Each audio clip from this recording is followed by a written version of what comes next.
রবের দরবারে প্রত্যাবর্তন করতে হবে, আমি মাফ চাইবো। কেমনে সাহেব একটু বলি দেন। এখন আবেদ বান্দা বলতেছে, কই যে বান্দা আল্লাহর দরবারে মাফ চাইবে ওনার তো মাফ পাওয়ার মতো কিছু যোগ্যতা লাগবে। দেখতেছি তোমার তো যোগ্যতা একটাও নাই, তুমি 99 জোরে মারছো, আল্লাহ কেমনে তোমারে মাফ করবে? আল্লাহ তোমারে মাফ করবে না। তুমি রবের দরবারে মাফ চাইতে পারবা, কিন্তু তারপর রব তোমারে মাফ করবে না। ইনার মাথা কি এখন গরম হবে নাকি ঠান্ডা হবে? একটু আওয়াজ আরো জোরে বলেন। উনি বলতেছে, ঠিক আছে, যখন আল্লাহ আরে মাফ করবে না, তখন তুই আর দুনিয়াতে থাকি লাভ কি? তুইও চলি যাও, 99 জনের সঙ্গী হয়েছ।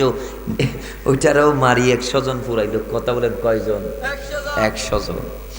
বাবার আমার 100 জন মারার পরই তাকে আবার ডিরেকশন দিচ্ছে, আর দেরি করা যাবে না, তাড়াতাড়ি তওবা করতে হবে। এখন কোথায় যাবে? ওই 100 জনকে মেরে রক্তাক্ত হাত তরবারি নিয়ে ঘরের বাইরে গেলেন। একজন আল্লাহর বান্দার সাক্ষাৎ পাইলেন, তিনি তাকে প্রশ্ন ছুড়ে দিলেন, ভাই আমি মাফ চাইতে চাই, আল্লাহর দরবারে মাফ চাইবো, কেমনে চাইবো, কার কাছে যাইবো, কে আমার মাফ চাওয়ার সিস্টেম বলে দিবি? তখন ওই বান্দা তাকে বলো, অমুক পাশের গ্রামের মধ্যে একজন অমুক ব্যক্তি আছে, তার ঘরে যাও, তিনি অনেক বড় আলেম, তার দরবারে গেলে, তার কদমের দ্বারস্থ হলে তিনি আপনাকে তওবার সিস্টেমটা বলে দিবে, যেন আপনি তার কদমে চলে যান। বান্দা এবার যাওয়ার জন্য যাত্রা করছি, কিছু দূর গেল, বেশি দূর যাইতে পারে নাই, হালকা গেছে, অনেকটা পথ বাকি, কিন্তু মাঝখান্দি মালাকুল মউত এসে তার জীবনটা নিয়ে নিল, মৃত্যু হয়ে গেল। ইন্না লিল্লাহি ওয়া ইন্না ইলাইহি রাজিউন। এবার বান্দা যখন চলে গেল, বান্দারও যখন চলে গেল, ওই রু নেওয়ার জন্য আযাবের ফেরেশতারা এসেছি, আর ওই রু নেওয়ার জন্য রহমতের ফেরেশতারা এসেছে। রহমতের ফেরেশতারা তাকে জান্নাতি সাবেত করতে চায়, আর আযাবের ফেরেশতারা বলে সে জাহান্নামী, অন্যায় করেছে, বিচার করেছে, মানুষের অন্যায়ভাবে প্রাণ নিয়েছে। যে ব্যক্তি 100 জন বান্দাকে দুনিয়ার জমিন থেকে আউট করে দিয়েছে, ওই বান্দা জান্নাতে যাওয়ার যোগ্য না। জোরে বলেন ঠিক কিনা? এখন রহমতের ফেরেশতারা বলতেছে, কিরে তোমার আইবার হত্যায়ান দেখছো, কিন্তু ওইটা দেখো নাই যে ওই বান্দা 100 জন মার্ডার করার পরে আল্লাহর দরবারে ফিরে যাওয়ার জন্য পাগল পারা হয়ে গিয়েছিল।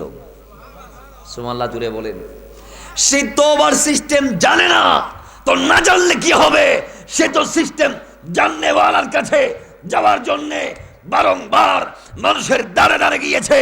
তো সুতরাং আল্লাহ ডাক দিয়ে বলে, ওই বান্দাকে মাফ করার জন্যে আর বেশি কিছুর দরকার নাই। সে যে জীবনের ক্লান্তি লগ্নে এসে আমি রবকে বুঝতে পেরেছে, আমার দরবারে প্রত্যাবর্তন করতে চেয়েছে, সেটাই তাকে মাফ করার জন্য যথেষ্ট। এই ফেরেশতারা, যা আমি বান্দারে মাফ করে দিলাম। এখন আযাবের ফেরেশতারা বলে, আমরা মানি না, আমরা কি মানি না, আমরা মানি না। তা আল্লাহ বলে, মানার জন্য আমি ফয়সালা করে দিচ্ছি।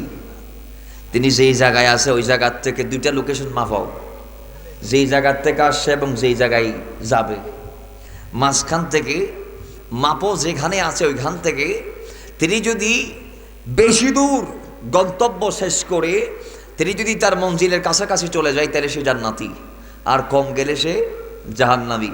এখন দিশে কয়েকটা কদম, অনেকটা পথ বাকি আছে, আসলে নাই। আল্লাহ ফেরেশতাদেরকে বুঝ দেওয়ার জন্য ওইটা বললেন, আর বলে মাটিকে নির্দেশ দিলেন, হে মাটি, তুই আমার সৃষ্টি। তুই কার সৃষ্টি? আমি রবের সৃষ্টি। তোরা আমি নির্দেশ দিছি, তুই লম্বা হয়ে যা।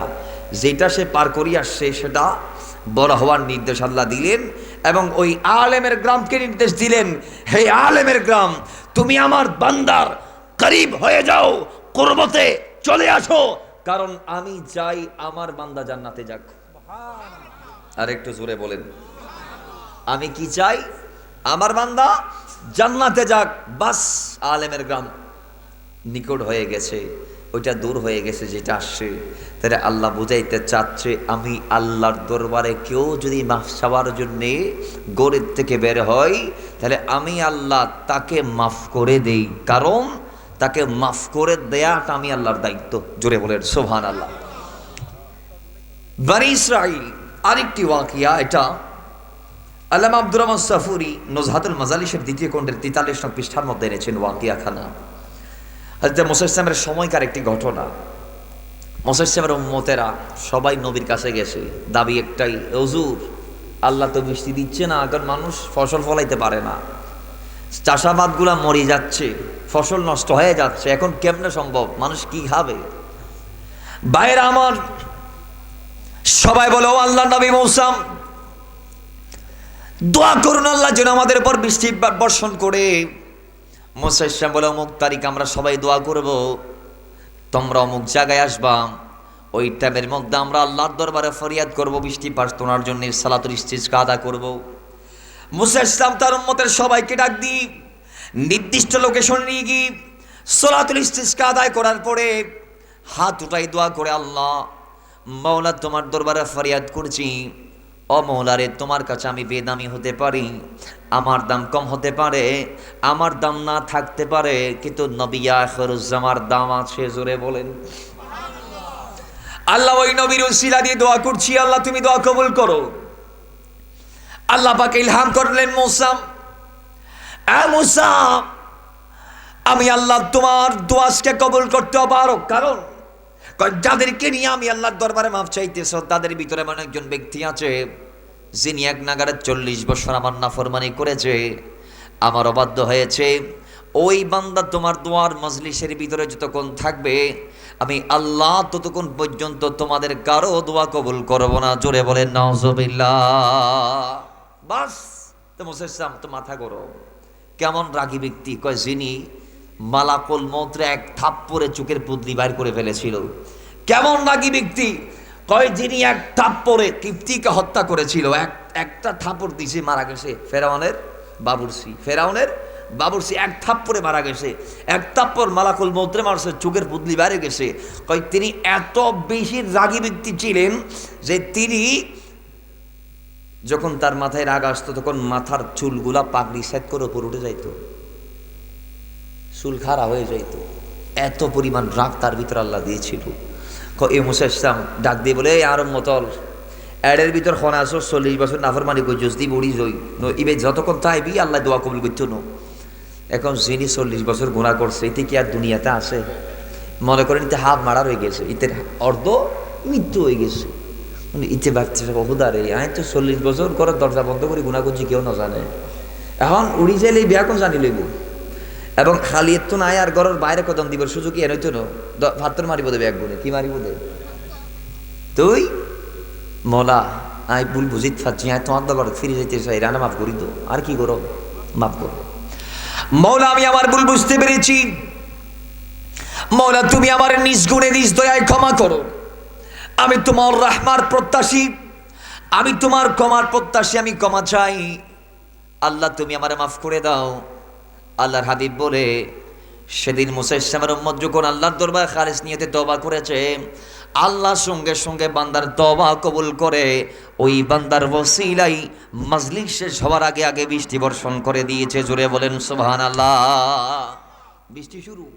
আরে মুসা ইসলাম বলে আল্লাহ একটু আগে বললাই এর ভিতরে এমন একটা বেড়া আছে যে বেড়া থাকলে তুমি বৃষ্টি দিবা না, এখন বেড়াটা তো উঠে নাই, আমি বলাতে সে উঠে নাই, না উঠাতে বৃষ্টি কেমন সম্ভব? আল্লাহ বলে সম্ভব হয়েছে তার কারণে, যার কারণে এতক্ষণ বৃষ্টি দেওয়া সম্ভব ছিল। তা আল্লাহ কি আমি আর একটু বুঝাই দাও না। আল্লাহ ডাক দিয়ে বলে যিনি এতক্ষণ গুনাহগার ছিল, যিনি একটা না এক নাগারে 40 বছর গুনাহ করার কারণে আমার দরবারে গুনাহগার হিসেবে সাব্যস্ত ছিল, ওই গুনাহগার তার ভুল বুঝতে পেরে এমনভাবে খালিস নিয়তে তওবা করেছে যে আমি আল্লাহ তাকে মাফ করে দিয়েছি, তার গুনাহকে সওয়াব দিয়ে পরিবর্তন করে দিয়েছি, এবং ওই নেককার বান্দার ওসিলায় এখন বৃষ্টি দিচ্ছি। তো মুসা ইসলাম বলে আল্লাহ আমি একটু বান্দাটারে দেখতে চাই, এটা আরো মদের ভিতরকে আর একটু জানাই দাও না। আল্লাহ বলে না আমি জানাই দিতে পারতাম না, পারবো না। কেন? কারণ যিনি গুনাহগার অবস্থায় আমি তোমারে জানাই দিই, লজ্জিত করি না আমার বান্দারে, এখন সে তো গুনাহগার না, এখন সে তো নেককার হয়ে গিয়েছে, সে তো এখন আর নিকৃষ্ট নয় উৎকৃষ্ট হয়ে গিয়েছে, সে তো এখন ভুলভালা হয়ে গিয়েছে, তো আমি উৎকৃষ্ট বান্দাকে কেন জিল্লতি দিব? সুতরাং আমি তাকে পরিচয় করিয়ে দিব না, জাস্ট এতটুকু মেসেজ দিয়েছি যে আমি আল্লাহ চাইলে বান্দাকে চোখের পলকে মাফ করতে পারি।